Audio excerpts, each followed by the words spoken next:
Hello everyone, welcome to our YouTube channel.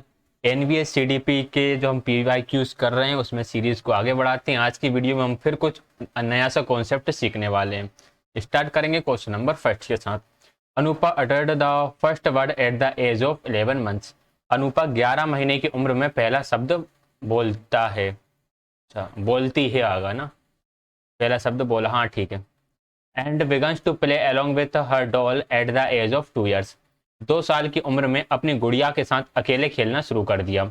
This schedules of development are called. विकास की इन अनुसूचियों को कहा जाता है, क्या कहा जाएगा? तो इस तरह का क्वेश्चन, इस टाइप के हम शायद 2 क्वेश्चन पहले कर चुके हैं, जिसमें आपको बता दिया जाता है कि 11 साल के 11 महीने तक उसने ये काम कर सकती है, 2 साल तक वो ये काम कर पाई। तो इसे हम बोलते हैं माइलस्टोन्स ऑफ डेवलपमेंट, विकास के मील के पत्थर। राइट आंसर यहाँ पर ऑप्शन नंबर 4 हो जाएगा। आगे बढ़ेंगे क्वेश्चन नंबर 2 की तरफ। When the functions of the language is cause और prevent actions, cause and prevent actions, it is called the function of the language. जब किसी भाषा का कार्य क्रियाओं को करना या रोकना होता है, या किसी को कमांड दी जाती है कि अब तुम ये काम करना शुरू करो, और फिर बोला, या फिर दोबारा कमांड दी जाती है कि आप ये काम करना बंद करो, तो इस टाइम पे हम जब लैंग्वेज यूज करते हैं तो उसे किस तरह का फंक्शन बोलते हैं लैंग्वेज का? एक्सप्रेसिव, डायरेक्टिव, एक्सप्लोरेटिव या इंफॉर्मेटिव? अर्थपूर्ण, आदेश, खोजपूर्ण या जानकारीपूर्ण? देखिए, इसके लिए मैं आपको पहले लैंग्वेज के फंक्शन से बता देता हूं। फंक्शंस ऑफ लैंग्वेज, जियोफ्री लीच ने 5 फंक्शन दिए थे लैंग्वेज के। कितने फंक्शन? टोटल 5 फंक्शन इन्होंने बताए थे कि लैंग्वेज के 5 फंक्शन होते हैं। किसके अकॉर्डिंग? जियोफ्री लीच के अकॉर्डिंग फंक्शंस ऑफ लैंग्वेज थे 5। पहला आता था इंफॉर्मेशनल फंक्शन। इसका उद्देश्य क्या होता है इस फंक्शन का? Deliver message, describe things and give our listener new information. नई इन्फॉर्मेशन देना, मैसेज को डिलीवर करना, चीज़ों को डिस्क्राइब करना या विस्तृत करना, व्याख्या करना, ये सारी चीज़ें आपके इसके अंदर आती थी। Related to such term as the truth और अ वैल्यू, किसी चीज़ की सत्यता या किसी चीज़ के मूल्य को बताना, ये सारे इंफॉर्मेशनल फंक्शन के अंदर आ जाते हैं। फिर आता है the expressive function. The expressive functions में express attitudes, feelings. Obvious examples of such words are swear words as well as various exclamations. जो exclamations words होते हैं, swear words जो होते हैं, ये सारे words हैं वो expressive functions के अंदर आ जाएंगे, जो आपके attitude, आपकी feelings को express करते हो। फिर आता है directive function. Directive function used to induce certain actions और reactions। किसी भी एक्शन या रिएक्शन को करने के लिए या फिर यहाँ इसको रोकने के लिए, यहाँ पर सिर्फ एक ही वर्ड लिखा है मैंने, इंड्यूस, बट किसी भी फंक्शन को रोकने के लिए जो वर्ड्स यूज किए जाते हैं, सेंटेंस यूज किए जाते हैं, उसे भी हम डायरेक्टिव फंक्शन ऑफ लैंग्वेज ही बोलेंगे। आगे बढ़ेंगे 4th पॉइंट की तरफ। The aesthetic function. एस्थेटिक मतलब सौंदर्य जैसा कुछ होता है। The words and sentence are considered as linguistic artifacts. या आप कह सकते हो कि जो हमारे पोइट होते हैं वो जिस तरह के वर्ड्स यूज करते हैं वो आपके एस्थेटिक फंक्शंस के अंदर आ जाएंगे, जैसे कि गॉर्जियस, एलिगेंट, स्टनिंग। तो ये जो वर्ड्स हैं ये एस्थेटिक फंक्शंस के अंदर आते हैं। फिर आता है the phatic functions. The only purpose of such a function is to maintain social relationship and to begin और कंटिन्यू द कन्वर्सेशन।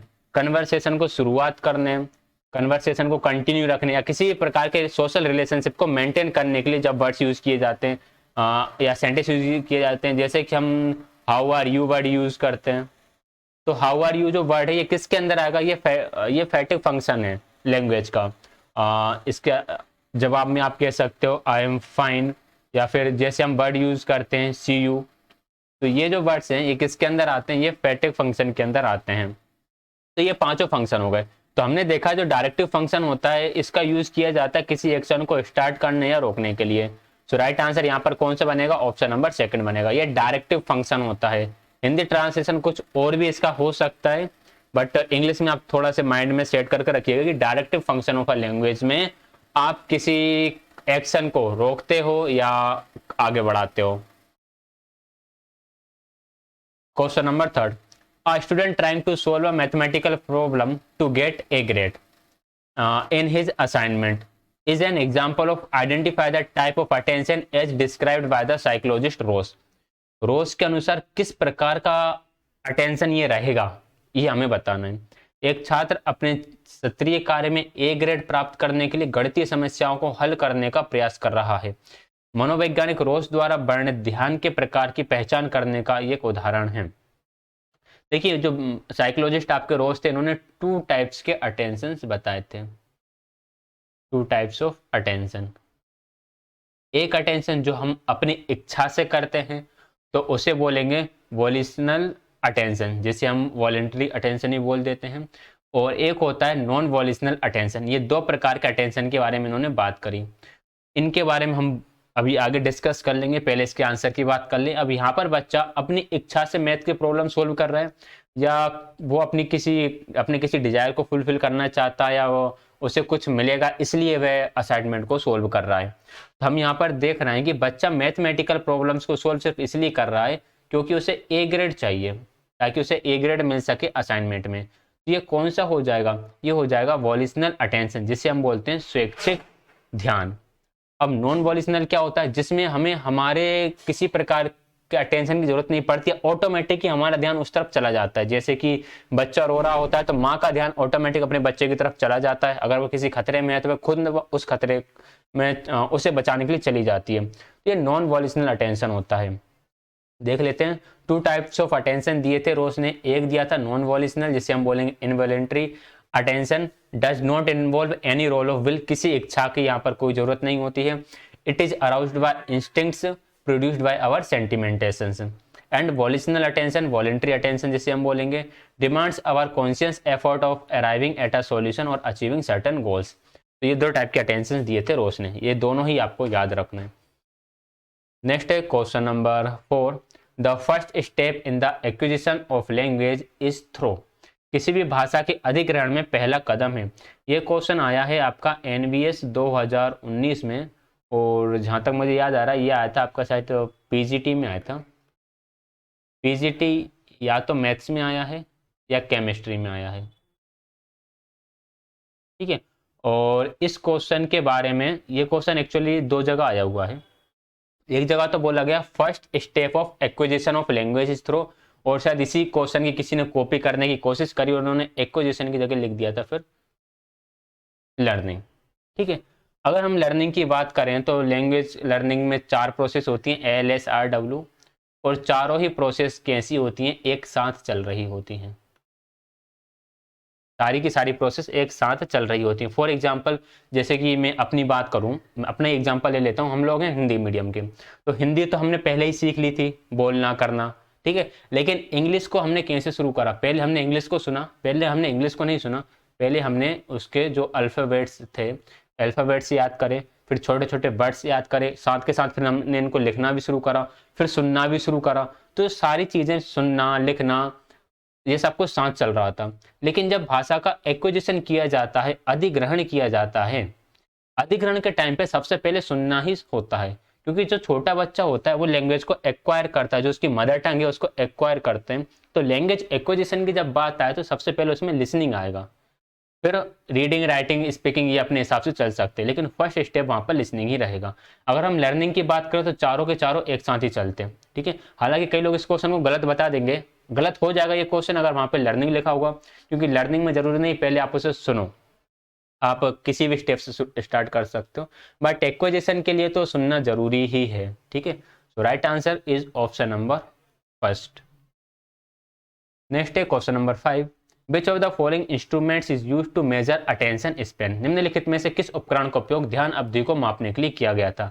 ये क्वेश्चन 2 जगह देखने के लिए मिला मुझे अभी, तो एक तो एनवीएस में मिला और एक MP टेट 2018, वहां पर ये क्वेश्चन मिला। तो ये क्वेश्चन अभी तक 2 जगह देखने के लिए मिला है।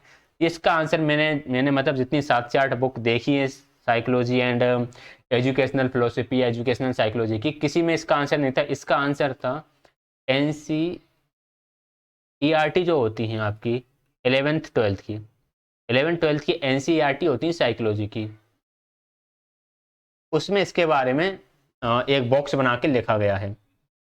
तो which of the following instrument is used in measure to attention span. इसका राइट आंसर होगा ऑप्शन नंबर 3। टेचिस्टोस्कोप जो होता है इसका यूज करते हैं अटेंशन स्पैन को मेजर करने के लिए, ठीक है। ये इंस्ट्रूमेंट कुछ इस तरह का दिखता है। अब आप इसे देख लीजिएगा। इसका वर्किंग प्रिंसिपल क्या है वो हमें जानने के लिए ज़रूरत नहीं है, क्योंकि वे हमारे एग्जाम में आने वाला भी नहीं हो, ना ही हम साइंटिस्ट हैं। तो ये एक डिवाइस है, किस तरह से इसका यूज़ वगैरह करते हैं ये भी मुझे नहीं पता, यूट्यूब पर सर्च कर लेना, मिल जाएगा।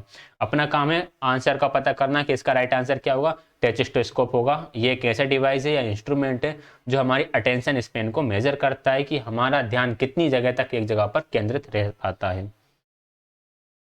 Question number 6, the ability to perceive gender difference, ability to perceive gender difference and issues and incorporate them into strategies and action is called.